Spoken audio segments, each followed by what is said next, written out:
السلام علیکم ورحمۃ اللہ وبرکاتہ۔ آج ہم بات کریں گے اجتہاد اور مجتہد کے حوالے سے۔ اکثر لوگوں کو آپ نے سنا ہوگا کہ وہ پوچھتے ہیں کہ تم کیا مجتہد ہو، تم کیا اجتہاد کر سکتے ہو، بتاؤ مجتہد کی کیا ڈیفینیشن ہے، وہ کیا کیا کام کر سکتا ہے۔ اور اس میں عوام الناس کو پھنسا دیتے ہیں، نہ کہ ان کی دلیل کو سنتے۔ مثلا اگر میں نے کوئی دلیل کسی کو لگائی اور جو دلیل بالکل ٹھیک ہے، تو اب جس کو لگائی اس کے مسلک کے خلاف ہے وہ دلیل، تو اب وہ میرے اوپر اس طرح کی سوالات سے بوچھار کر دے گا جس کا ایک عام آدمی کے پاس کوئی جواب نہیں ہوتا۔ تو اس حوالے سے ہم پیش کرتے ہیں حضرت عمر کا وہ خط جو کہ خلیفہ راشد تھے، اور انہوں نے وہ خط لکھا کہ اگر تمہارے پاس کوئی دلیل قرآن سے یعنی کہ اللہ کی کتاب سے آ جائے تو پھر تم کسی کی طرف نہ دیکھنا اور اس سے فیصلہ لینا۔ اب قرآن کے مقابلے پر کسی کی بھی بات اگر آ جائے گی تو پھر ہم اس سے فیصلہ نہیں لیں گے، پھر فیصلہ لیں گے ہم قرآن کے مطابق۔ یہ بات آپ سمجھ لیجیے گا، ایک پوائنٹ۔ اب پوائنٹ نمبر 2 کہ اگر کتاب اللہ میں کوئی چیز نہ ملے تو پھر اللہ کے رسول صلی اللہ علیہ وسلم کی سنت میں تلاش کرنا، اور آج سنت جو ہے ہمارے پاس حدیث کی فارم میں محفوظ ہے صحیح سند کے ساتھ، تو پھر ہمیں اس میں دیکھنا ہے۔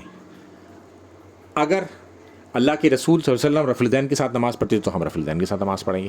وہ 2 سجدوں کے بعد بیٹھتے اور پھر کھڑے ہوتے تو پھر ہم ان کے اسی مطابق کریں گے۔ اب ہم کسی کی بات نہیں مانیں گے اس حوالے سے، چاہے وہ کوئی بھی ہو۔ کتاب اللہ میں آ گئی تب بھی ہم کسی کی نہیں مانیں گے، اور اللہ کے رسول صلی اللہ علیہ وسلم کی سنت میں آ گئی کوئی چیز تو پھر اب ہم کسی کی نہیں مانیں گے۔ ایک مجتہد اس پر فیصلہ دے گا، پہلے کتاب اللہ دیکھے گا، پھر اللہ کے رسول صلی اللہ علیہ وسلم کی سنت دیکھے گا، پھر تیسری چیز وہ دیکھے گا جب ان دونوں چیزوں میں نہیں ملے گی پھر وہ دیکھے گا اجماع، کہ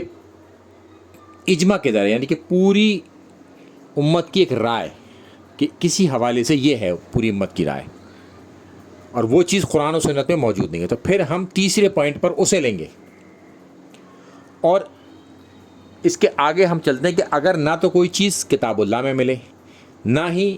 سنت میں ملے اللہ کے رسول صلی اللہ علیہ وسلم کی، اور نہ ہی اس پر کوئی اجماع ہو، تو اس حوالے سے اب 2 چیزیں ہیں۔ وہ یہ ہے کہ پہلی چیز کہ تم سے پہلے اگر کسی نے اس پر کوئی فیصلہ دے رکھا ہو تو اس فیصلے کے مطابق پھر آگے چل سکتے ہیں آپ، ایک۔ دوسرا کہ آپ کسی فیصلے اگر نہ ہو تو بھی آپ اجتہاد کر سکتے ہیں اور آپ اس پر فیصلہ دے سکتے ہیں۔ اور دوسری چیز جو ہے وہ یہ ہے کہ اگر کوئی ایسا مسئلہ کھڑا ہو جائے کہ جس میں آپ کو اجتہاد کرنے کی ضرورت پڑے تو آپ پیچھے ہو جائیں، اجتہاد نہ کریں اور فیصلے کو تاخیر کی طرف لے جائیں، اور یہی چیز افضل اور بہتر ہے، چونکہ اجتہاد ہمیشہ جو ہے قرآن و سنت کے قریب ہونا چاہیے، اس کے مخالف یا اس سے دور نہیں ہونا چاہیے۔ تو اس حساب سے آپ کو یہ فیصلہ کرنا ہے۔ تو مجتہد کیا کرے گا؟ یہ 4 کام، کوئی بھی مجتہد ہو، وہ پہلے کتاب اللہ کو دیکھے گا، پھر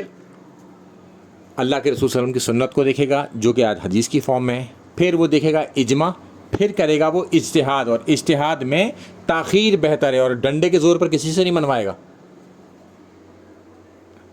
اور اجتہاد ہمیشہ قرآن و سنت کے قریب ہونا چاہیے۔ یہ کام ہے مجتہد کے،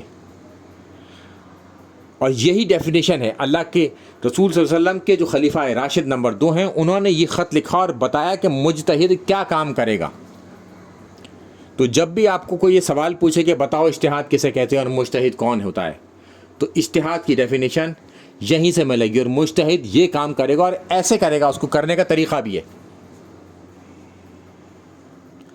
جب بھی آپ کو کوئی فیصلہ فتویٰ بتائے تو آپ اس سے پوچھیے کہ بتاؤ کہاں لکھا ہے اللہ کی کتاب میں، کہاں ہے یہ اللہ کے رسول صلی اللہ علیہ وسلم کی سنت میں، کہاں ہے اس پر اجماع، یا تمہارا اپنے اکیلے کا اجتہاد ہے اس حوالے سے۔ اجتہاد کیونکہ ڈنڈے کے زور پہ نہیں منوایا جا سکتا کوئی بھی، کیونکہ اس کی اپنی وہ رائے ہوتی ہے کسی حوالے سے۔ السلام علیکم ورحمۃ اللہ وبرکاتہ۔